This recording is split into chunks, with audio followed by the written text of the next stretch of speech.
എടുക്കാൻ പോകുന്നത് കെമിസ്ട്രിയിൽ next chapter 28ാമത്തെ ചാപ്റ്ററാണ് compounds of carbon containing nitrogen. Compounds of carbon containing nitrogen. അപ്പോൾ നമ്മൾ ഇതിൽ അമീൻ എന്ന് പറയുന്ന ഫങ്ഷണൽ ഗ്രൂപ്പിനെ കുറിച്ചിട്ടാണ് നമ്മളിതിൽ പറയുന്നത്. നമ്മൾ മുന്നത്തെ ചാപ്റ്ററിൽ കീറ്റോൺസും ആൽഡിഹൈഡും കാർബോക്സിലിക് ആസിഡും ഒക്കെ നമ്മൾ കണ്ടിട്ടുണ്ടായിരുന്നു. ഈ ചാപ്റ്ററിൽ നമ്മൾ അമീൻസ് എന്ന് പറയുന്ന ഒരു ഫങ്ഷണൽ ഗ്രൂപ്പിനെ കുറിച്ചാണ് പറയുന്നത്. ഈ അമീൻസ് എന്ന് പറയുന്നത് അമോണിയയുടെ ഡെറിവേറ്റീവ്സ് ആണ്. അമോണിയയുടെ ഡെറിവേറ്റീവ്സിനെയാണ് നമ്മൾ അമീൻസ് എന്ന് പറയുക.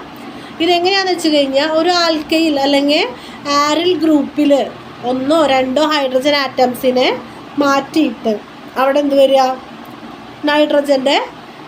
നൈട്രജനും ഹൈഡ്രജനുള്ള കോമ്പൗണ്ട്സ് വരാം. ആൽക്കൈൽ അല്ലെങ്കിൽ ആരിൽ ഗ്രൂപ്പ് മാറിയിട്ട് വരിക. ഇതാണ് എന്ത് അമീൻസ് എന്ന് പറയുന്നത്. ഈ അമീൻസിന് നമ്മൾ പ്രൈമറി, സെക്കൻഡറി, ടെർഷ്യറി എന്നൊക്കെ പറഞ്ഞ് തിരിക്കും. അത് എത്ര ഹൈഡ്രജൻ ആറ്റംസ് ആയിട്ട് ബോണ്ടഡ് ആവുന്നുണ്ടെന്നനുസരിച്ചിട്ടാണ് അതിനെ പ്രൈമറി, സെക്കൻഡറി, ടെർഷ്യറി എന്നൊക്കെ പറഞ്ഞ് തിരിക്കുന്നത്. ഇനി നമുക്ക് നോക്കാനുള്ളത് അമീൻസിൻ്റെ പ്രിപ്പറേഷനാണ്. അമീൻസ് എങ്ങനെയൊക്കെയാണ് പ്രിപ്പയർ ചെയ്യാന്നുള്ളത്.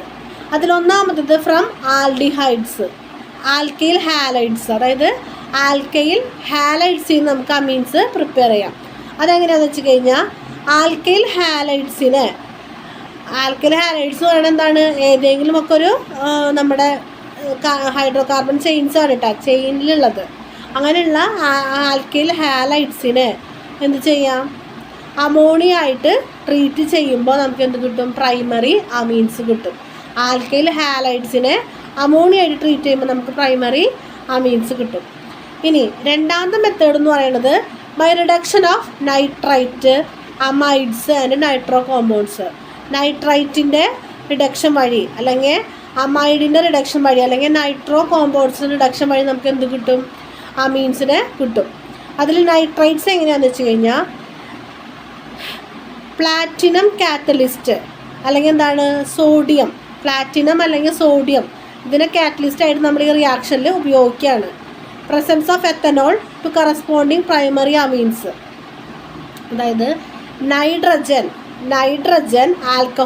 എത്തനോളായിട്ട് ട്രീറ്റ് ചെയ്യാണ്. നൈട്രൈറ്റിനെ എത്തനോളായിട്ട് ട്രീറ്റ് ചെയ്യാണ്. എന്തിൻ്റെ പ്രസൻസിൽ, ഒരു കാറ്റലിസ്റ്റിൻ്റെ പ്രസൻസിൽ. ആ കാറ്റലിസ്റ്റാണ് പ്ലാറ്റിനം അല്ലെങ്കിൽ എന്താ സോഡിയം. നൈട്രൈറ്റിനെ നമ്മൾ എത്തനോളായിട്ട് ട്രീറ്റ് ചെയ്യുന്നു. ആരുടെ പ്രസൻസിൽ, പ്ലാറ്റിനം അല്ലെങ്കിൽ എന്താണ് സോഡിയം കാറ്റലിസ്റ്റ് ഒരു ഉൽപ്രേരകത്തിൻ്റെ സാന്നിധ്യത്തിൽ നമ്മൾ ട്രീറ്റ് ചെയ്യുമ്പോൾ നമുക്ക് പ്രൈമറി അമീൻസ് കിട്ടും. ഇനി അമൈഡിൽ നിന്ന് എങ്ങനെ ഉണ്ടാക്കാന്ന് വെച്ച് കഴിഞ്ഞാൽ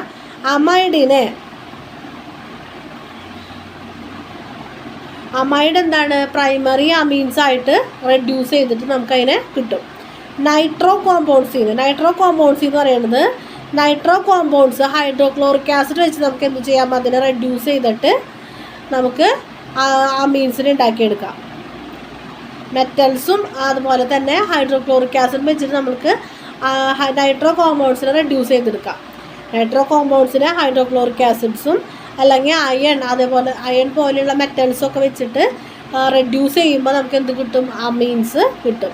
അപ്പോൾ ഇങ്ങനെയൊക്കെയാണ് നമുക്ക് എന്ത് ചെയ്യണത്, അമീൻസ് കിട്ടുന്നത്. ഇനി നമുക്ക് നോക്കാനുള്ളത് കാർബൈൽ അമീൻ റിയാക്ഷൻ എന്താണെന്നുള്ളതാണ്. Carbylamine reaction. പിന്നെ primary amine is heated with chloroform in the presence of alcoholic potassium hydroxide. The corresponding isocyanide is formed.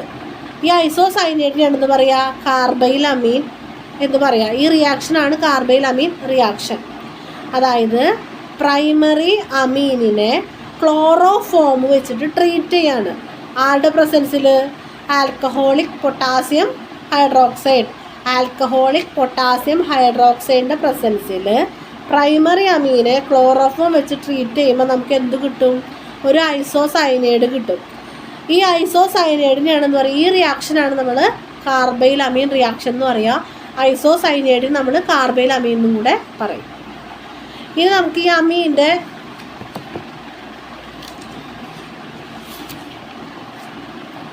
അമീൻ്റെ യൂസസുകൾ എന്താണെന്ന് നോക്കാം. Amines are used in making azo dyes and nylon apart from medicines and drugs. Azo dyes ഉണ്ടാക്കാൻ വേണ്ടിയിട്ട് പലതരത്തിലുള്ള medicines ഉണ്ടാക്കാനൊക്കെ amines use ചെയ്യുന്നുണ്ട്. They are widely used in developing chemicals for crop protection, medication and water purification. Crop protection, അതായത് വിളകളുടെ അങ്ങനെ കേസുകളിലും water പ്യൂരിഫിക്കേഷനൊക്കെ വേണ്ടിയിട്ടുള്ള കെമിക്കൽസ് ഉണ്ടാക്കാനായിട്ട് ഇത് ഉപയോഗിക്കുന്നുണ്ട്. They also find use in products of personal care, നമ്മുടെ ബ്യൂട്ടി പ്രോഡക്ട്സിലൊക്കെ ഉപയോഗിക്കുന്നുണ്ട്. Ethanol amines are most common type of amine used in global market. അപ്പോൾ സാധാരണ ഉപയോഗിക്കുന്നത് എന്താണ്? എത്തനോൾ അമീനാണ് സാധാരണ ഉപയോഗിക്കുന്നത്. അതായത് ഈ ദെയിൻ എന്ന് പറയുന്ന ഹൈഡ്രോ കാർബൺ ചെയിനിൽ ഏതെങ്കിലും ഒരു ഹൈഡ്രജൻ മാറിയിട്ട് ഒരു അമീൻ ഗ്രൂപ്പ് വരാം, അതിനെയാണെന്ന് പറയുക എത്തനോൾ അമീൻ എന്ന് പറയാം.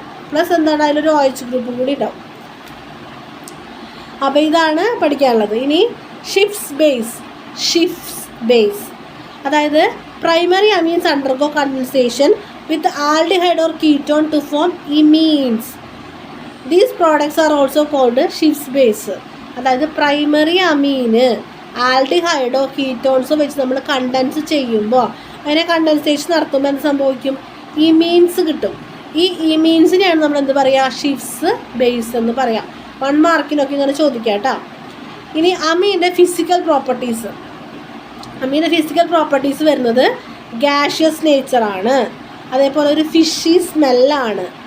പിന്നെന്താണ്, പ്രൈമറി അമീൻസ് 3 അല്ലെങ്കിൽ 4 കാർബൺസ് ആയിട്ട് റിയാക്ട് ചേർന്ന് നിൽക്കുന്ന സമയത്ത്, ബോണ്ട് ചെയ്ത് നിൽക്കുന്ന സമയത്ത് അതിന് റൂം ടെമ്പറേച്ചറിൽ ലിക്വിഡ് ഫോമിൽ കാണുന്നുണ്ട്. പിന്നെ ഹയർ ഇതിൽ വലുതൊക്കെ എന്താണ്, അത് സെക്കൻഡറി ടെർഷ്യറിയൊക്കെ എന്താണ്, സോളിഡ്സ് ഫോമിൽ കാണുന്നുണ്ട്. ജനറലി ഇവരെന്താണ്, കളർലെസ് ആണ്. ഇതൊക്കെയാണ് അമീൻ്റെ ഫിസിക്കൽ പ്രോപ്പർട്ടീസ്. ഇനി നമുക്ക് നോക്കാനുള്ളത് നൈട്രോ ആൽക്കെയിൻസ്. അത് നൈട്രജൻ ഗ്രൂപ്പുള്ള ആൽക്കെയിൻസുകൾ റോക്കറ്റ് ഫ്യൂവൽസിൽ യൂസ് ചെയ്യുന്നുണ്ട്. അങ്ങനെ യൂസ് ചെയ്യാനുള്ള കാരണം എന്ന് പറയുന്നത് ഇവരെന്താണ്, ഈ നൈട്രോ ആൽക്കെയിൻസിനെ ഹീറ്റിംഗ് വൈകുന്നേരം ഡീകമ്പോസ് ചെയ്യുന്ന സമയത്ത് ഇവർ ഭയങ്കര ഗ്യാസായിട്ട് വരും, ലാർജ് വോളിയം ഗ്യാസ് പ്രൊഡ്യൂസ് ചെയ്യുന്നത്. അതായത് ഈ നൈട്രോ ആൽക്കെയിൻസിനെ നമ്മൾ ഹീറ്റ് ചെയ്ത് ഡീകമ്പോസ് ചെയ്യുന്ന സമയത്ത് എന്താണ്, അവർ ലാർജ് എമൗണ്ട് ഗ്യാസ് ഫോം ചെയ്യും. ഈ ഗ്യാസ് എന്താണെന്ന് വെച്ച് കഴിഞ്ഞാൽ ഇതൊരു ഹൈ തേഴ്സ്റ്റ് ആയിരിക്കും. തേഴ്സ്റ്റ് എന്ന് പറഞ്ഞാൽ എന്താണ്, ഒരു പ്രതല ബലം, അതായത് ഭയങ്കര പ്രഷറായിരിക്കും. ഈ പ്രഷർ കൊണ്ടാണ് റോക്കറ്റ് മൂവ് ചെയ്യുക. അതുകൊണ്ട് തന്നെ എന്താണ്, റോക്കറ്റ് ഫ്യൂവലിൽ എന്ത് ഉപയോഗിക്കുന്നുണ്ട്, നൈട്രോ കോമ്പൗണ്ട്സ് ഉപയോഗിക്കുന്നുണ്ട്. ഇനി എന്തൊക്കെയാണ് നൈട്രോ കോമ്പൗണ്ട്സിൻ്റെ യൂസസ് എന്ന് നോക്കാം. Nitro alkanes are used as a solvent for rubber, cellulose acetate etcetera. Rubber, cellulose അസറ്റേറ്റിലൊക്കെ സോൾവെൻ്റ് ആയിട്ട് എന്ത് ഉപയോഗിക്കുന്നുണ്ട്, നൈട്രോ ആൽക്കെയിൻസ് യൂസ് ചെയ്യുന്നുണ്ട്. Nitro compounds are also used as fuel in small engines and rockets. എൻജിൻസിലും അതേപോലെ റോക്കറ്റ്സിലൊക്കെ എന്താണ് ഇവർ ഫ്യൂവലായിട്ട് ഉപയോഗിക്കുന്നുണ്ട്. ഫ്യൂവലായിട്ട് ഉപയോഗിക്കാനുള്ള കാരണം എന്താണ്, ഹൈ പ്രഷർ അല്ലെങ്കിൽ ഹൈ തേഴ്സ്റ്റ് അവിടെ കൊടുക്കുന്നുണ്ട്. അപ്പോൾ ഇത്രയാണ് നമുക്ക് ഈ ചാപ്റ്ററിൽ നോക്കാനുള്ളത്. പിന്നെ ഇതിൽ ഓരോ കോമ്പൗണ്ടുകളുടെയും സ്ട്രക്ചറുകൾ ഇങ്ങനെ കൊടുത്തിട്ടുണ്ട്. ഓരോ നൈട്രജൻ കോമ്പൗണ്ടുകളുടെയും സ്ട്രക്ചർ കൊടുത്തിട്ടുണ്ട്. അപ്പോൾ ആ സ്ട്രക്ചർ നിങ്ങൾ വരച്ച് അതേതാണെന്ന് മനസ്സിലാക്കി പഠിക്കണം. അപ്പോൾ അങ്ങനെ സ്ട്രക്ചറൊക്കെ തന്നിട്ട് പേര് എഴുതാനോ അല്ലെങ്കിൽ പേര് വെച്ച് സ്ട്രക്ചർ എഴുതാനൊക്കെ ചോദിക്കും. അത് ഇതിൽ നോക്കിയിട്ട് പഠിക്കണം.